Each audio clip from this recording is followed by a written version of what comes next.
Hi there, welcome to this build of a lovely vintage model, the Gladiator.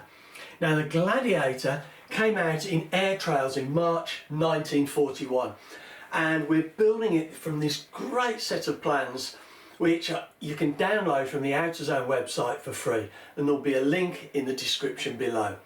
Now these are a redrawn set of plans that were redrawn in the 1970s, I believe, and they appeared in Model Builder. But you can, like I said, you can download those off the AutoZone website.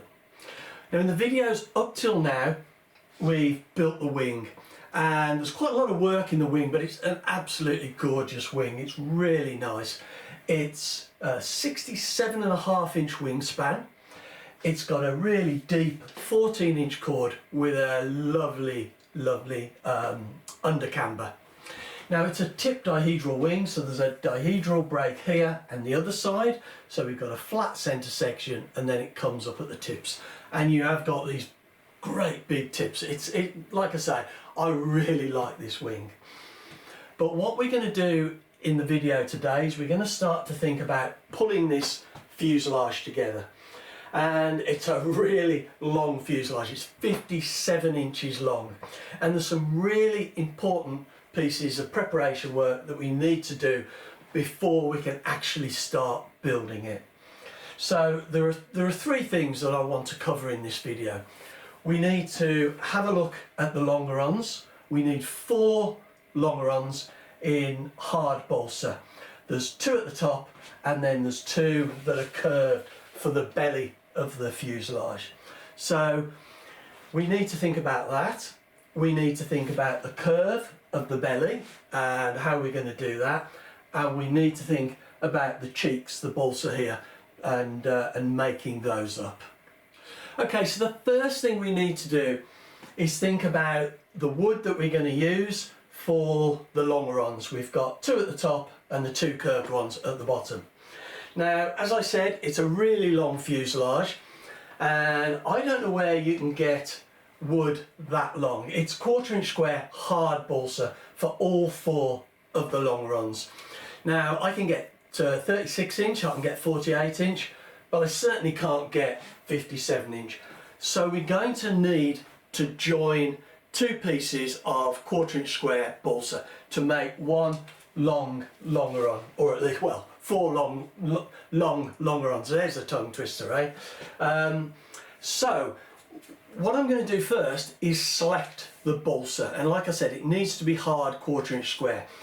And when I buy my balsa, I usually buy strip wood like this already cut, and the first thing I do is sit it on a set of scales and weigh each individual piece and write on the end what the weight is in grams. And you can see here in my balsa stash, I've done that, and you can see I've written on the weight of all these, so I can basically select the heavier, harder pieces.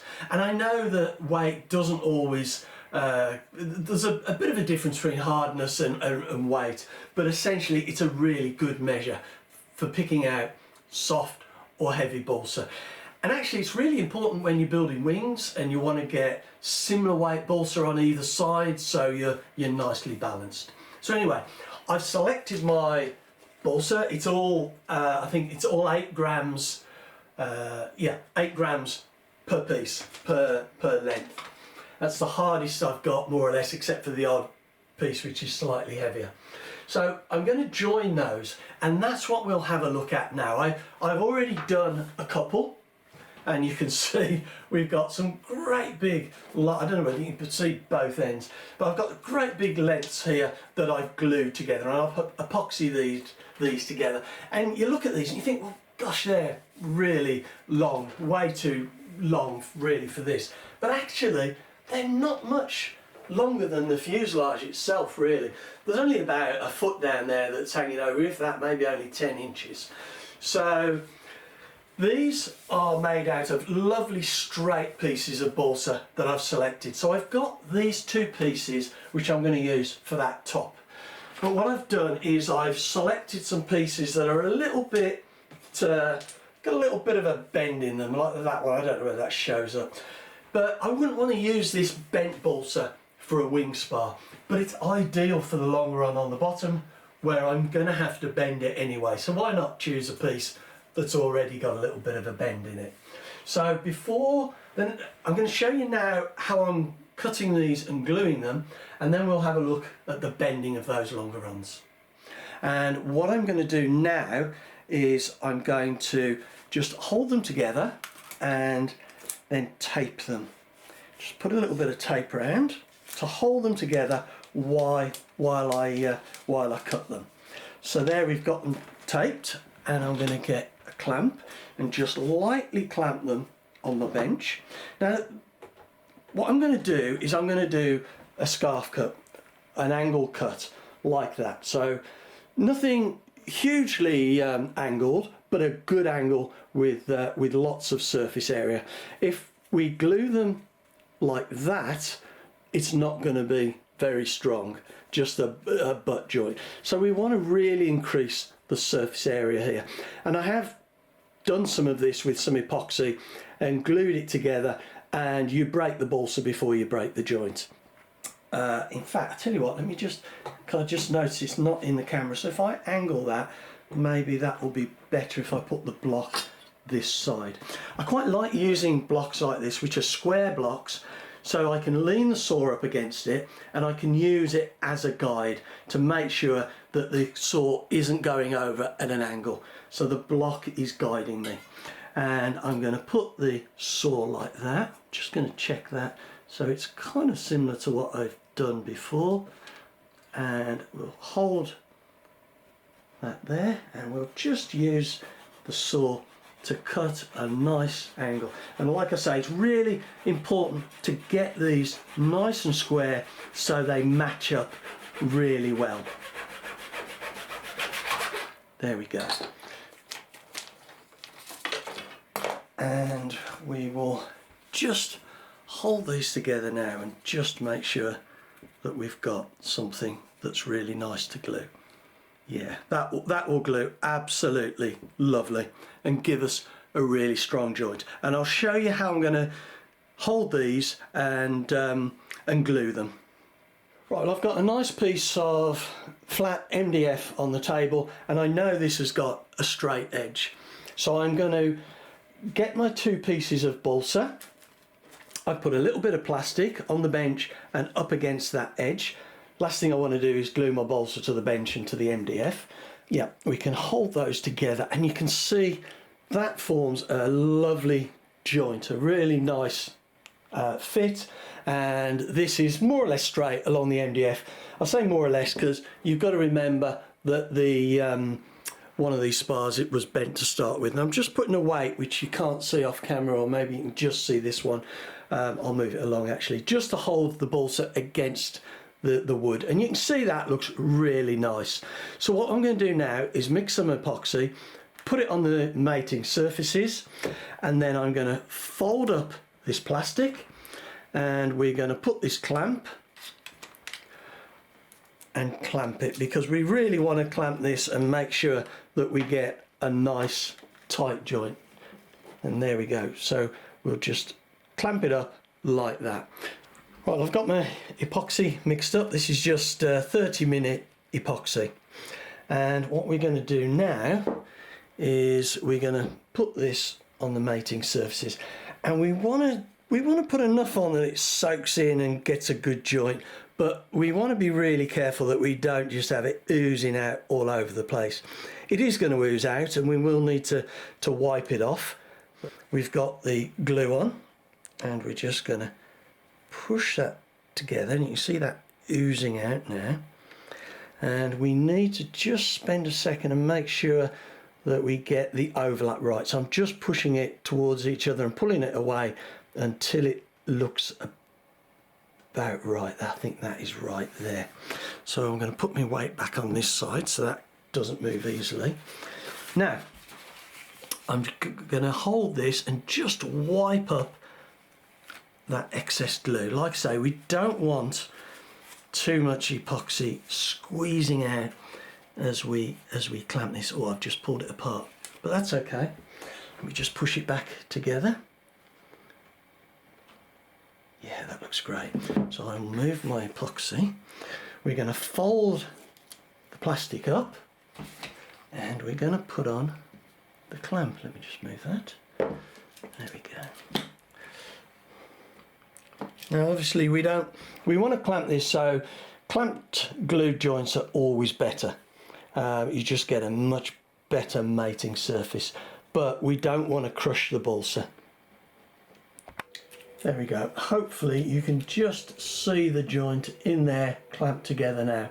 So we'll leave that for 30 minutes and we'll then have a look at it. Right, well the epoxy is cured now, so we'll take the clamp off and the plastic and we'll have a quick look at that joint. I don't know whether it will show up very well, but I've got 3 of them done now. The 2 straight ones for the top. I've got this one with a little bit of a curve for the bottom, and I'll get the last one done and then we'll have all 4. And the next job is to think about this curve, which is quite a strong curve.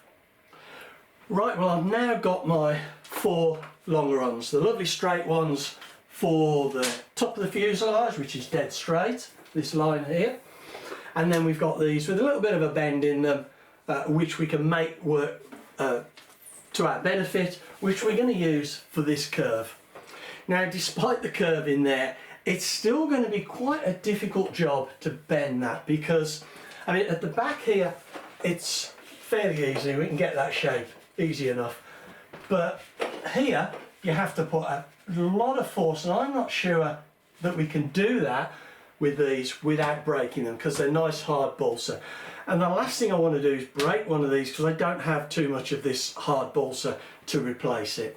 But also I really don't like the idea of putting that under a huge amount of stress and then gluing this up and still having that stress in the fuselage when I'm finished. Much better if I can pre-shape these, takes out the stress, takes out the risk of doing any damage, breaking the balsa. So that's what I'm going to do. And this is a piece that I pre-bent, and what I want to do is pre-bend roughly from excuse me, from here to the front, which is 400mm. That's about 16 inches.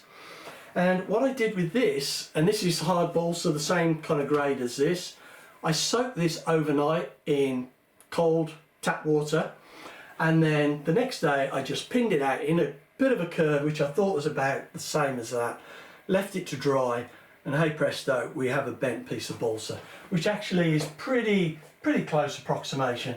It's not quite right, but it's almost there. And I didn't do it over the plans, so it's just, as I say, it's just a guess. So what I'm going to do with these, I'm going to get the end that's already bent and have that working towards to our advantage, and I'm going to dunk the end in 16 inches 400ml of cold tap water and soak it overnight. Now I've just gone and got my recycling bin, and I'm going to use that because it's 16 inches is probably deeper than an average kind of bucket. So I'm going to put this in the bathtub in a bit, fill it up, put the balsa in, and then in the morning we're going to take it out, and it'll be nice and well, it won't be nice and soft, but it'll be more pliable. It doesn't go really soft, but it is more pliable, and when it dries it stays in the position that it's in. So I'm going to cover the plans in this PVC free cling film just to protect them, not only from the moisture, but I'll need to protect them from the glue when I make up the fuselage. I'll put the longerons on with the wet section here, and I've got loads of bits of balsa here, and I'm going to pin them into place, or I'm going to pin these blocks into place holding the balsa. I don't want to pin the balsa and put holes in that or dent the sides by putting pins in. So I'll get these soaking now, and then we'll have a look in the morning, and we'll see, have a look at pinning these out, because we really want to try and pre-form these if we can, rather than putting all that stress and force into the fuselage and, as I said, risk breaking the longerons. Well, I've just got my balsa out of the water, just have these elastic bands on it holding it together, and you can hopefully see, just take that off, you can hopefully see where it's damp up to. So it's wet from there to there, that's where it's been soaking. and I'll just give them a little bit of a rub off. And you can see I've got the board laid out here, and I've put on some blocks, some fairly heavy blocks, which I'm going to put the wood between just to give it that shape. Once it's dried and we've got these bent to the shape that we want, we will end up moving these because that's in the way of these pieces as well, so these diagonals and uprights. So it's just to get this more or less in the ballpark of where it needs to be. So I'm going to have a little bit of overlap there, and I'm just going to we still need to be really gentle with this because we could still snap it, although that went around there lovely. And you can see now I'm going to need to put in another piece there. I did have a piece lined up for that, but we'll come back in just a second. So let's just get that in there like that. There, that went in nicely. And now we'll put the second one in. And again, a little bit of a, oops, just do this really nice and gently, because the last thing we want to do at this stage is break this, because there's quite a bit of time gone into just getting these right, and they went in really quite nicely. So now I'm just going to put an extra piece in there, and hopefully my fingers aren't in the way, and I've got my big T-pins. Like I say, this doesn't need to be perfect, it just needs to relieve some of the tension that we've got in this, and doing this will. So I'll put another piece, oops, another piece there. Okay, I've got that all pinned out now, and I've even pinned it at the back here, even though it wasn't wet, just to give it that right shape. And that's looking really nice. Just going to make sure these are pushed down so they're not lifting up. And what I'm going to do now is I'm going to leave this for at least 24 hours just to dry off, and then we'll have a quick look at what it looks like. I mean, these curved bellies of these vintage models look absolutely lovely, and it's important that when we do them without putting a lot of stress in them. And if you look back on things like my Diamond Demon, I actually steamed the balsa underneath, and on my Tomboy Senior I actually laminated it to do just that, to relieve the stress. But I thought on a model like this, the best thing I can do is just wet it and then put it in place to dry so we get the shape we need. Now, the other job I had to do was just make up these cheeks, and all I've done, it's a 4-inch wide piece of balsa, and I've just added an extra piece on the bottom there. So once these pieces are trimmed, that will fit in there just nicely. So there we go. We'll have a look once it's dried. Right, well, now the moment of truth. This has had at least 24 hours to dry, so, and it does feel pretty dry. So I'm going to take it off the board and just see what we've got. As I said before, I'm not expecting it to be absolutely perfect. I just want to take out a lot of that tension, and I wouldn't have liked to have done this dry, and even when it was wet, there was quite a lot of force, so I am expecting a little bit of spring back with this. But anyway, let's get these pins out, and we'll have a look and see, oops, see what we've got. Now that's just sprung up because we haven't done this bit, so let's get that out. And we can see there, hopefully, we've got quite a nice shape. Like I say, it sprung off because that bit hasn't been done. It was soaked up until, I think it was about here. So it was just that bit that we're dealing with. And if we put this on the plans, I'll tell you what, let's just take the other one off. There we go. And that has got a little bit more of a bend in it, perhaps, just very slightly, because of the differences in the balsa. Actually, here's my pencil line, so that is from where we've bent. And you can see it's put quite a good curve in that. So I'll just move the camera and we'll have a look on the plan, see what it looks like. Okay, so let's have a look and see what it looks like on the plan. And actually, that is pretty good. It's not perfect, but it's very easy just to push that last little bit into place. So, oops, let's just sliding this around here.